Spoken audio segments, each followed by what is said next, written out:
मध्य प्रदेश की 3 प्रतिभाशाली बेटियां संसद के सेंट्रल हॉल में प्रधानमंत्री नरेंद्र मोदी के सामने स्पीच देंगी। इनका चयन विकसित भारत थीम पर आयोजित राज्य स्तरीय युवा संसद से हुआ है।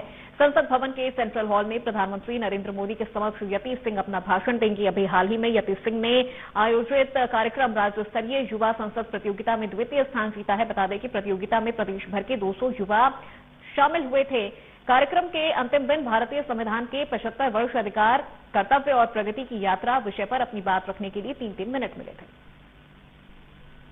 बहुत ही खुशी हो रही है और ये मेरे लिए बहुत ही गर्व का विषय है कि मुझे हमारे यशस्वी प्रधानमंत्री श्री नरेंद्र मोदी जी से मिलने का मौका मिलेगा, उनसे वार्तालाप करने का मौका मिलेगा। और ये मेरा ड्रीम कंपटीशन था जिसको आज मैंने अचीव कर लिया है और आज मैं बहुत खुश हूँ। और ये सब मुमकिन हो पाया है सिर्फ भगवान की कृपा से और माता पिता के आशीर्वाद से, और मुझे आज बहुत खुशी हो रही है। जब मैं नेशनल यूथ फेस्टिवल्स में जाती थी और लोग मुझसे पूछते थे कि आप किस क्षेत्र से हैं, और मैं उन्हें बताती थी कि मैं भिंड चंबल क्षेत्र से हूँ, तो मुझे 2 ही प्रत्युत्तर मिलते थे। पहला ये कि अरे डाकुओं के क्षेत्र से, और दूसरा ये कि आपके यहाँ कितनी 2 नाली बंदूकें हैं। तो उससे हमें पता चलता है कि भिंड की छवि लोगों के अंदर किस तरह बसती है।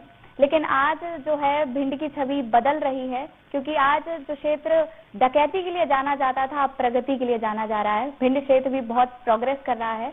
और मैंने लोगों को कहते हुए ये भी सुना है कि देश कितनी प्रगति कर रहा है ये हम इस बात से अनुमानित कर सकते हैं कि शहर से, छोटे से शहर से, चंबल क्षेत्र से प्रतिभाएं और बच्चे राष्ट्रीय स्तर पर पहुंच ही नहीं रहे बल्कि जीत कर भी आ रहे हैं। जी, अभी आपने समाचार पत्रों में भी और जैसा की जानकारी लगी है कि वो मध्य प्रदेश विधानसभा में उसकी स्पीच हुई थी। इसमें पूरे मध्य प्रदेश से 3 बच्चियां चुनी गई हैं जिनको संसद भवन में प्रधानमंत्री मोदी जी के सामने अपना उद्बोधन देना है।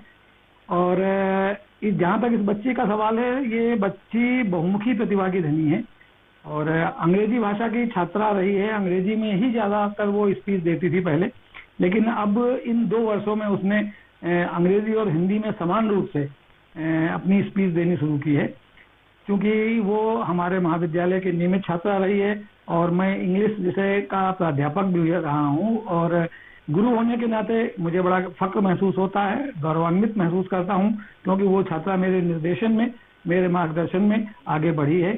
BA प्रथम वर्ष से वो मेरी छात्रा रही है और जब वो द्वितीय वर्ष में आई उस समय से उसकी प्रतिभा हमारे सामने आई और मैंने उसको चुना।